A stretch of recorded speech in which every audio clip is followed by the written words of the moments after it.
Good morning and welcome to day 9 of the Democrat shutdown. We give you a daily update here to just talk about what's happening and where we see things headed. Joined here by our leadership team and, of course, Chairman Mike Bost, who will talk with you about the pain that's being inflicted on veterans in particular. He runs that committee. I just want to summarize everything this morning as I've been doing on some interviews earlier today. This morning, Americans are watching a remarkable split screen. Two things happening simultaneously, and there's a rather stunning contrast between the two. On one screen, you see President Trump and Republicans delivering for the American people. You see President Trump and Republicans cutting taxes for hardworking American families. You see us ending the border crisis, ending the crime crisis. You see us eliminating fraud, waste, and abuse in government, and now resolving violent conflicts around the world. What President Trump achieved yesterday, was announced last night, is a truly historic foreign policy achievement. I mean, it cannot be understated. We should give a whole press conference just about that. The deal that he struck between Israel and Hamas will achieve incredible results, not just for that region, but for every peace-loving people around the world, everyone around the world. He's going to bring the hostages home. 2 years they've been in captivity. They'll finally be delivered home. We're all watching the images of the celebrations in Israel and around the world by people in Gaza and in Israel, that this is coming to an end. He's going to bring the hostages home. He's going to bring peace and security back to Israel and truly lay the foundation for a lasting peace in the Middle East. This is a goal and an objective that's been stated by presidents and politicians and policymakers and people around the globe for generations. And President Trump has the strength and the vision and the resolve to do it. He's the only president who could have, as has been demonstrated. And look at the other side of the screen. So that's all going on one side of the split screen. Now look at the other. The stark contrast with the Democrats who have shut down the government. Republicans are busy working around the clock to deliver for the American people, voting over and over to open the U.S. government, and laying the foundation for lasting peace and working to deliver for American troops and military families. And what do you see on the other screen? Democrats playing games with the lives and livelihoods of the people we represent. They have now voted in the Senate. The Senate Democrats have voted 6 times to keep the government shut down. And I just want to tell you one of the most outrageous things I've seen since I've been following politics in the mid-'80s when I was a kid in the Reagan era. Chuck Schumer did an interview last night and bragged, this is what he said, quote, he had the audacity to say, quote, every day of this shutdown gets better for us, his party.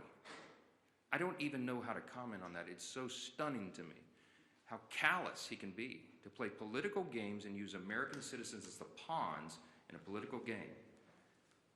We're in day 9.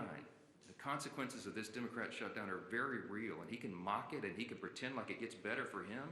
It doesn't. It doesn't get better for the country. Right now, half our civilian federal employees are on furlough. Real, vital, critical services that American citizens in all categories rely upon are halted. And when we talk specifically about our military, right now service members, military personnel at home and abroad, as well as Border Patrol agents, TSA, air traffic controllers, they're all working without pay. I was on C-SPAN this morning on that program they do in the morning where American citizens call in. They have a Republican line, Democrat line, and independent line. One of the callers called in and she was so upset. She's a young military mother. And she has 2 special needs children as she told her story. In tears, she's so angry, and so am I, that their services are being delayed. I mentioned here at this podium last few days, I mean, I have a big military district in Louisiana's 4th District. We have Fort Polk in Barksdale Air Force Base. Lots of airmen, lots of soldiers. Many of them are deployed right now, defending your freedom around the world. And they've left their young families at home. They live paycheck to paycheck, many of these service members. And this is not a game. Chuck Schumer thinks it is. He says, quote, every day of the shutdown gets better for us. What the heck is he talking about? All of us on this side, we're kept up at night. This is a sad situation, and we've got to get through it. Almost 3 weeks ago, just by way of quick review, the House did its job. We did the responsible thing. We passed a clean, continuing resolution, no frills, nothing to it, 24 pages, bare minimum, to keep the lights on, so that Republicans and Democrats can do their work, and get together and do this job, to deliberate and negotiate and go through the process that Congress does on everything all the time. to work on all these issues. We voted to keep critical programs funded, and that ensures federal workers get paid, that our troops and TSA agents and Border Patrol and many more get their paychecks. We had that vote almost 3 weeks ago. Virtually every Republican voted to keep the government open and to make sure those paychecks are done. The Democrats in the House, all but one, voted to close the government and, by extension, stop paying troops, stop paying TSA agents, Border Patrol, air traffic controllers, and all the rest. We've done our job, and the Democrats need to do theirs now. That ball has been sent to the other court. That is the place where it lands right now. 6 times, I remind you, they voted to shut it down. We need 5 Democrats to break ranks. We need 5 of them to wake up and come to their senses and do the right thing for the American people. How long are they going to allow this pain to be sustained? I talked with the president last night. He called me after the peace deal was done, and he and I both lament, we all do, this terrible situation that we're in. While we're working to do all these positive things for the people and even settle conflicts around the world, the Democrats are playing games. It's political theater to them. They've reduced Americans' pain to a political prop. I'll just say this briefly. I'm going to let the other leaders speak here, but just a few things that you've seen. While we're doing all this work, we're working around the clock to deliver on all these things I've just listed. Democrats are playing games. They film themselves wandering the Capitol, beating on doors and posting flyers and pretending to look for their colleagues. They hosted a live stream. Oh, it's so embarrassing. House Democrats, they hosted this live stream where they ate candy and told terrible jokes to each other. They had an audience smaller than this room for the whole country. The leader of the Democrat Party is bragging about the cost this is being borne by the American people. And just yesterday, I had 2 Democrat senators come over and stage a failed publicity stunt outside my office. I heard about it, walked out and confronted them and set them right on the truth. They came to this side of the Capitol to try to put on a little political show for their online audience, and then they walked right back over there and voted for the 6th time to keep the government shut down. Give me a break. Democrats seem to be doing everything except the one thing that Americans desperately need and deserve, and that's passing our clean CR to get the government operating again. That's all we're asking of them. Stop the political stunts. Stop the madness. Stop saying that you're enjoying inflicting pain on the American people, for goodness sakes, and pass the clean CR in the shutdown today. I'm going to turn it over first to our chairman, Chairman Mike Bost. He, as you know, works on all things regarding American veterans. He's the chairman of our committee that handles all of that. And we just wanted him to talk specifically about the costs that are being borne by our veterans because the Democrats shut down. Chairman? First off, I want to say thank the Speaker, and let me tell you this. I believe Secretary Collins and the administration is trying to do everything they possibly can with the money that we actually provided for them in advance for our veterans. Thank heaven we did. So the healthcare side and appointments and everything through our VA from that side is not in jeopardy yet. But let me tell you the areas that are and the concerns we have. In the CR that we pushed over 3 weeks ago now, we actually had extenders for certain programs that are vitally important, like the Fox Grant, which provides mental health, in contracted mental health for many of our veterans who the suicides continue to happen at 17 a day. We also have things that we pushed over as far as the concerns we're dealing with continuing education. Continuing education is starting to fall by the wayside.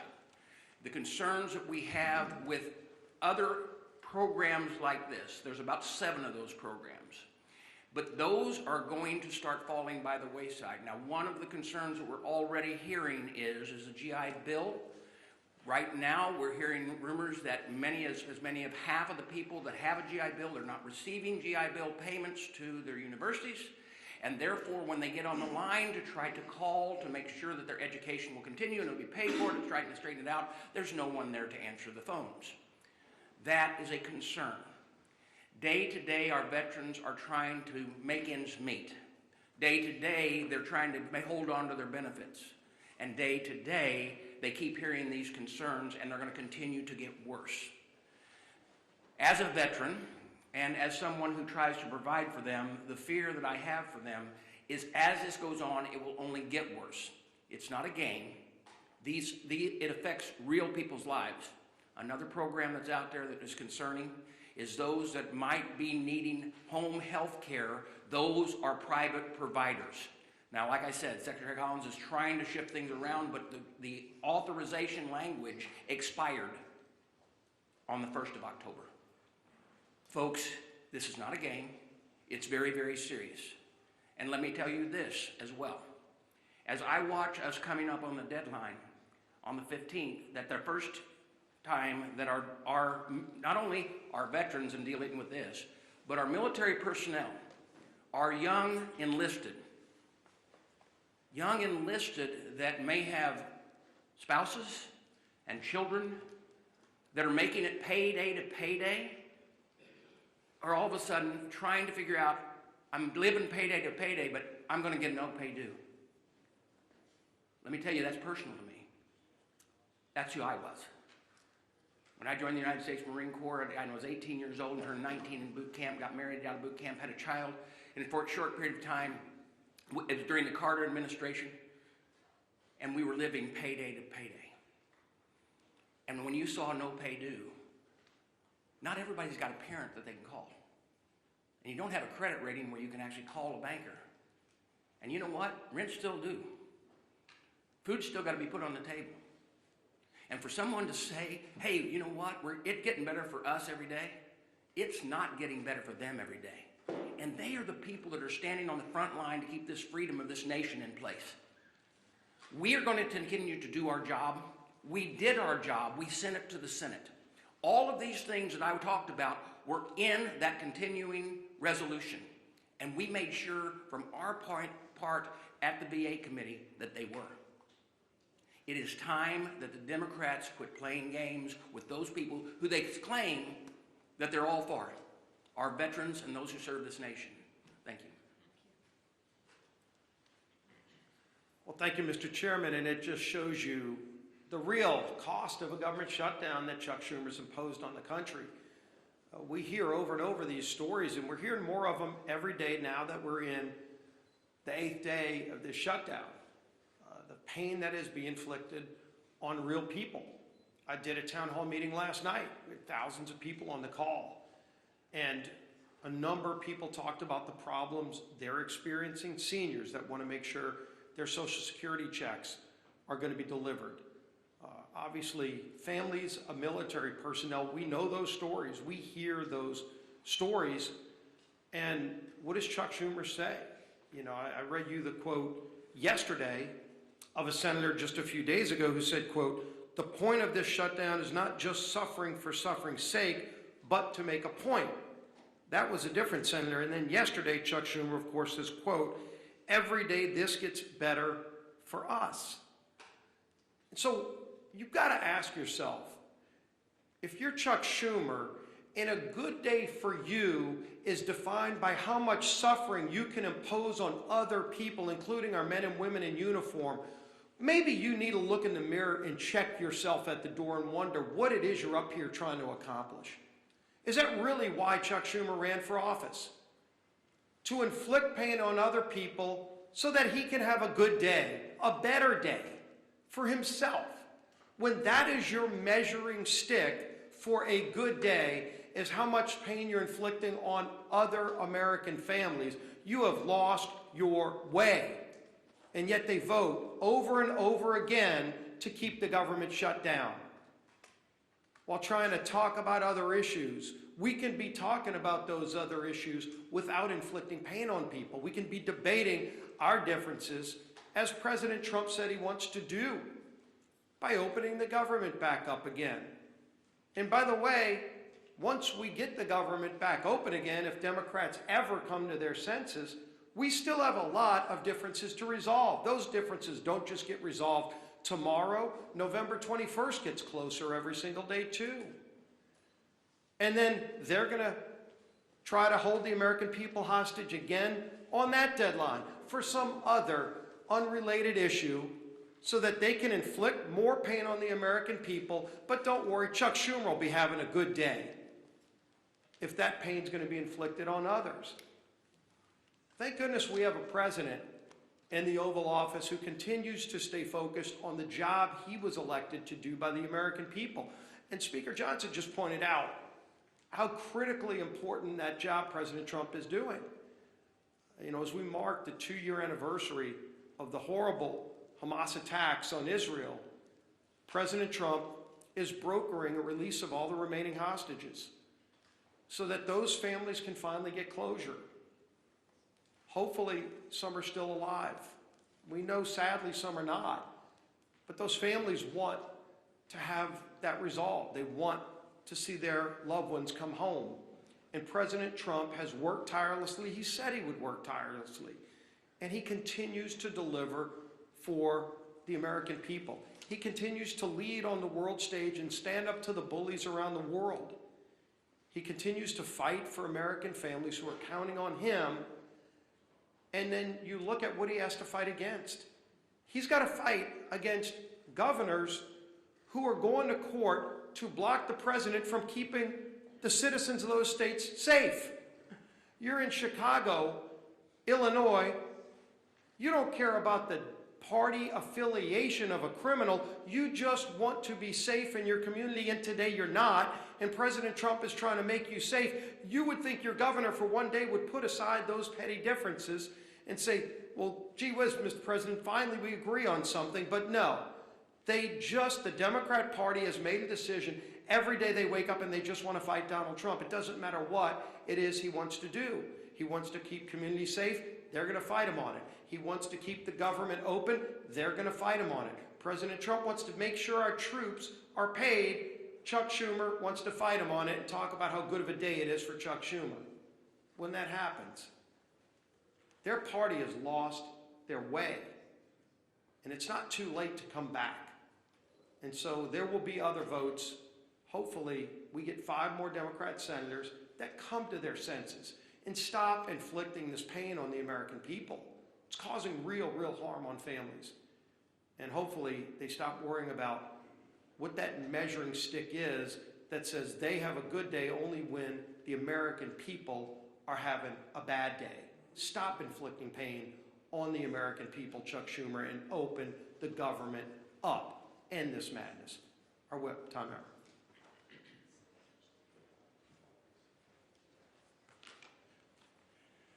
Yesterday, Senate Democrats, including the 2 senators from my home state of Minnesota, Tina Smith and Amy Klobuchar, voted for a 6th time, as the Speaker mentioned, to shut the government down or keep it shut down. 6 times.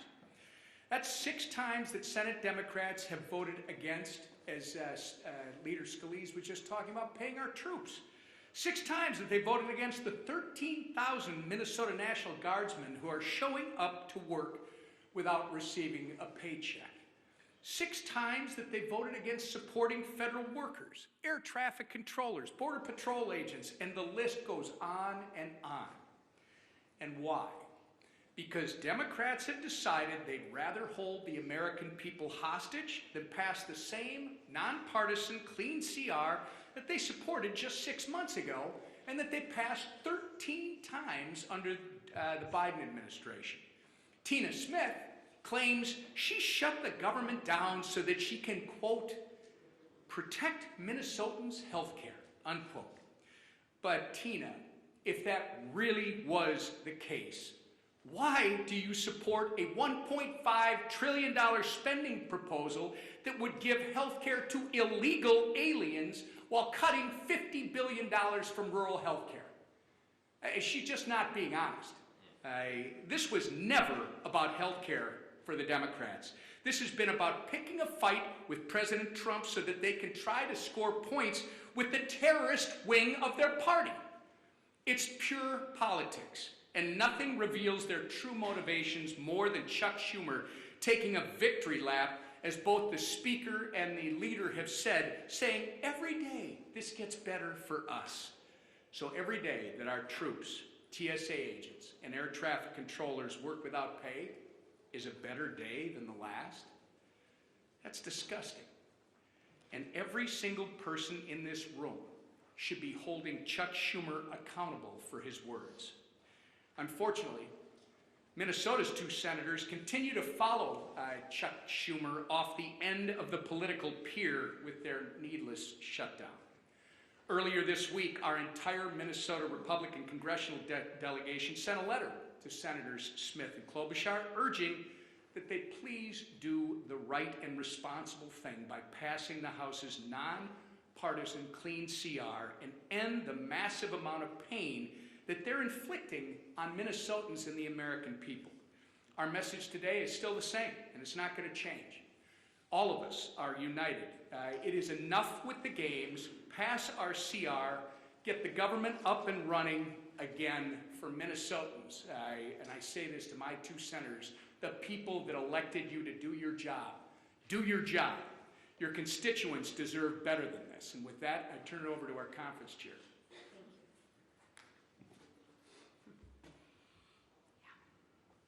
It's interesting. I often want to ask Chuck Schumer, who is us? Because it's definitely not the American people, right? And as the leader said, the speaker said, compare and contrast the two split screens. So I want to start today, and I want to tell you just how grateful that I am that the hostages are finally coming home and that peace in the Middle East is on the horizon. And I want to look right to you and say, thank you, President Trump, because without you as our leader, this would not have happened. It is Joe Biden, or it was Joe Biden's weakness that got us into this situation. And thank God for you, President Trump, that it is your strength that has gotten us out of this situation. And this didn't happen by accident, right? It happened because of our president's strong leadership that puts America first and peace first. So again, I applaud President Trump for securing this historic peace deal. Now, like our speaker said, let's shift gears. The impact of the government shutdown is growing by the day. Planes are being grounded, paychecks are being missed, and people are hurting. Different than Chuck Schumer, he's having a good day. The American people are hurting. And why? I'll tell you why. Because Democrats are terrified of their own radical base. They are scared to death of their radical base. And let's be honest, Schumer is scared out of his mind from AOC. Think about that. Why else would he do it? He's voted for this 13 other times before. But let me share with you, enough is enough. Democrats have voted 6 times to keep the government closed. 6 times Democrats have voted against the American people. 6 times Democrats have voted against the American people. And if they do it again, 1.3 million brave men and women in their uniform could miss their paychecks next week. Chuck Schumer, how is that a good day for them? Explain that to them. I realize it's good for you and your radical base, but explain to those service members how that's a good day for them.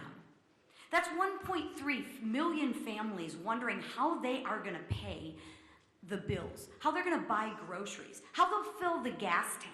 That is disgraceful. Shame on you, Chuck Schumer. Our troops aren't bargaining chips. They are heroes. And let's treat them like they deserve to be treated. So when the Democrats vote again, I ask that they think of the military families who rely on the October 15th paycheck as their only source of income. And explain to them, Chuck Schumer, how that's a good day for them. I ask that they think of the servicemen and women living paycheck to paycheck. I ask that they think of them, not of the radical base that they're trying to appease. Let's put our troops before politics. Pass the clean House bill. Open up the government and pay our troops. Thank you. Wait, yes, go ahead. I understand this is a tense situation, this shutdown. Both parties think that they have the right goal and they're trying to strategize their way there. But why not put politics aside and shutdown strategizing aside to pass a standalone bill to pay the military? You mentioned that military mom that was on C-SPAN this morning. Do you ever think that this is lives and not politics, and the shutdown posturing can be put aside for the troops? I'm so glad you asked the question. We're not pursuing a political strategy. The CR is clean. It doesn't have any Republican priorities on it at all. In fact, we're extending Biden-era policies and spending. It's exactly what Chuck Schumer gave you impassioned speeches on as recently as March of this year, that must be done, that you don't play games with people's lives. They're the ones playing politics, not us. I've explained this, and I'll say it again. If there was something that we could peel off of the CR, if I could take a Republican priority or policy or trick or gimmick off the CR and make it more palatable for the Democrats in the Senate to vote for, I would have already done so.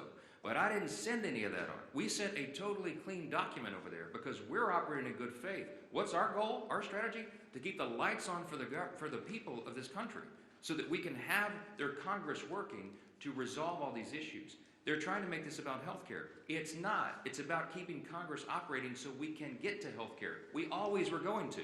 They're lying to you, okay? The health care issues were always going to be something discussed and deliberated and contemplated and debated in October, November. It always was. Everybody in the building knows that. It's going on right now. There are conversations that have been going on for months leading up to this. They're lying to you. They're playing political games. They're trying to pretend that a December 31 policy issue has something to do with the fiscal cliff that we faced on September 30th with a shutdown. And they're doing that out of desperation. Why? Because their policies are so unpopular. The Democrat Party is in free fall. They have no leader. They have no policy that they can present to the people. Their platform was reputed in the last election. President Trump won every swing state in the popular vote. The House Republicans had the highest popular vote in the history that's ever been recorded. Why? Because the American people rejected the woke progressive nonsense that they're all still clung to. So they don't have anything. I mentioned yesterday, they just had a poll. The Democrat Party has the lowest approval rating of any time since polling began. So what do? They're desperate. There's a rising Marxist wing in the Democrat Party. They're about to elect a mayor of New York City. Chuck Schumer's from New York. He sees a rising Marxist challenge to himself. And there's one thing that Chuck Schumer cares about more than anything else, and that is his Senate seat. The guy's been in Congress for 44 years. He doesn't know how to live life outside this building, and so he will do anything to make sure that he keeps that seat. He thinks the AOC is going to challenge him or some other Marxist. I'm just telling you the plain truth, and I take no pleasure in this. I'm trying to muster every ounce of Christian charity that I can, but this is outrageous. He's playing games with the American people. Real people are being hurt. Veterans and troops and everybody, people that rely on these services. God bless America. Do the right thing and open the government. Yes. Yeah. If the goal is to keep the lights on and to protect these veterans and service members who are being hurt, why not put a standalone military pay bill on the table? We have already voted to pay the troops. We did it 3 weeks ago. We put that bill on the floor, and the Republicans voted to pay the troops, TSA agents, Border Patrol, Air Traffic Patrol, and everybody else. The Democrats voted no. Go pull the record. It was 3 weeks ago. We had the vote. Only one Democrat voted with us to pay the troops. We've done it. The House has done its job. The reason the House isn't here in regular session is because they turned the lights off. We passed the bill, pay the troops, pay all these essential workers, provide services to the American people. We sent it over there clean. It's 24 pages. It's a bare bones document. It has no Republican priorities on it at all. It's exactly what they voted for before. And they decided to turn this into a political stunt. So coming back here and doing it and having a duplicative vote to do the same thing we already did would accomplish nothing. Because Chuck Schumer's going to stop it in the Senate. They're playing games. He's enjoying it. He told you in his own words, every day of the shutdown gets better for us. Golly, it's despicable. Yes, Last yes. question. Yesterday, you came out and engaged Senator Kelly, called this photo op. Publicity's done. You called this a publicity stunt. Yesterday, Mr. Lawler went down and confronted Mr. Jeffries afterwards. I guess my question was, you as the speaker, considering how the tensions are rising in the building, if you had the House here, everybody here, there would be fights in the hallways. Are you concerned, and is it incumbent upon you as the speaker to try to lower this temperature? When we see what happened outside your office yesterday, you engaged with the senators, Mr. Lawler coming downstairs and engaging with Mr. Jeffries, who, he really gave it back to them, but I've not seen that type of confrontation in this building in my 30 plus years. I haven't either, Chad, and it concerns me. I've been here longer than you. I know you have. Look, since I got here, January 2017, I've been working on restoring civility to the institution. The first thing I ever did in Congress was draft the commitment to civility. I was proud that 52 out of 53 members of my freshman class, as I remember, signed on to that. Republicans and Democrats. Treat one another with dignity and respect. Let's have policy disputes, but not make it personal. This gets personal. Emotions are high. People are upset. I'm upset. I'm a very patient man, but I am very angry right now because this is dangerous stuff. And so, is it better for them probably being physically separated right now? Yeah, it probably is, frankly. I wish that weren't the case. But we do have to turn the volume down. The best way to turn the volume down is to turn the lights back on and get the government open for the people. Do the right thing. We need 5 Senate Democrats. Remember, it's math. We have to have 60 votes in the Senate to do this. Every Republican in the building is voting to open the government. The president wants to open the government. We need a few more Democrats because we only have 53 Republicans in the Senate. We got to have a handful of Democrats to join and do the right thing, and I hope they will. We'll keep you posted, wait for developments, and let's pray this ends soon.